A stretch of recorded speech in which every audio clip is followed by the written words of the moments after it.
Quand on réfléchit à son avenir, on peut vite se sentir un peu perdu. C'est normal. Ce qui aide vraiment, c'est de trouver une formation qui a du sens, quelque chose de concret, et surtout qui ouvre un maximum de portes. Et si le métier idéal n'était pas forcément celui qu'on a en tête tout de suite? Prenons quelques minutes pour explorer une formation qui pourrait bien surprendre par sa richesse. Une formation qui permet non seulement de comprendre le monde, mais aussi d'y jouer un vrai rôle. Allez, on y va. Bon, alors pour commencer, c'est quoi cette fameuse licence économie-gestion? On l'appelle souvent licence éco-G. En fait, ce n'est pas une seule discipline, mais bien deux en une. C'est un peu comme porter une double casquette. Et on va voir que c'est justement ça qui fait toute sa puissance. D'un côté, on a l'économie. Ça, c'est pour comprendre les grandes règles du jeu de notre société. Et de l'autre, on a la gestion, qui nous apprend à piloter une organisation de l'intérieur. Les deux ne vont pas l'un sans l'autre, ils sont vraiment faits pour fonctionner ensemble. Pour bien comprendre la différence, imaginez. L'économie, c'est la vue d'ensemble, la vue panoramique. On prend de la hauteur pour analyser comment fonctionnent les pays, les marchés. La gestion, à l'inverse, c'est le zoom. On plonge au cœur de l'entreprise pour voir comment on organise, comment on décide au jour le jour. Et pourquoi c'est si fort de combiner les deux? Parce que ça forme des gens qui peuvent à la fois comprendre pourquoi le marché bouge et en même temps savoir comment réagir avec une équipe pour en profiter. C'est un sacré avantage. Ok, maintenant qu'on a la vision globale, parlons un peu plus concret. Parlons outils.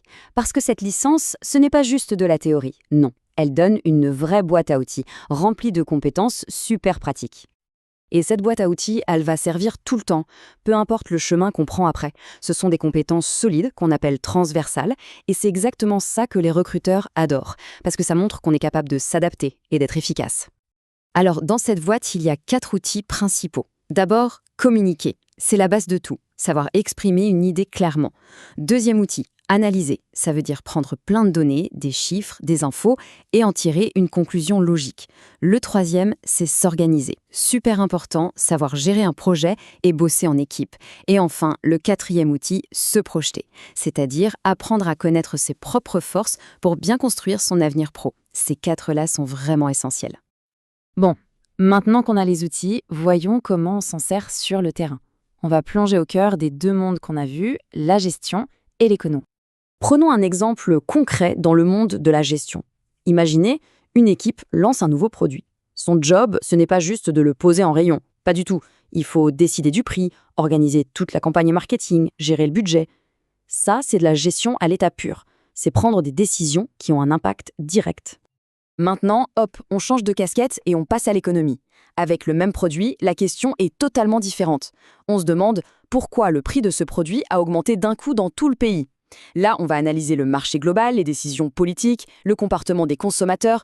On voit bien la différence, hein. On passe de l'action à l'intérieur de l'entreprise à l'analyse de tout ce qui se passe à l'extérieur.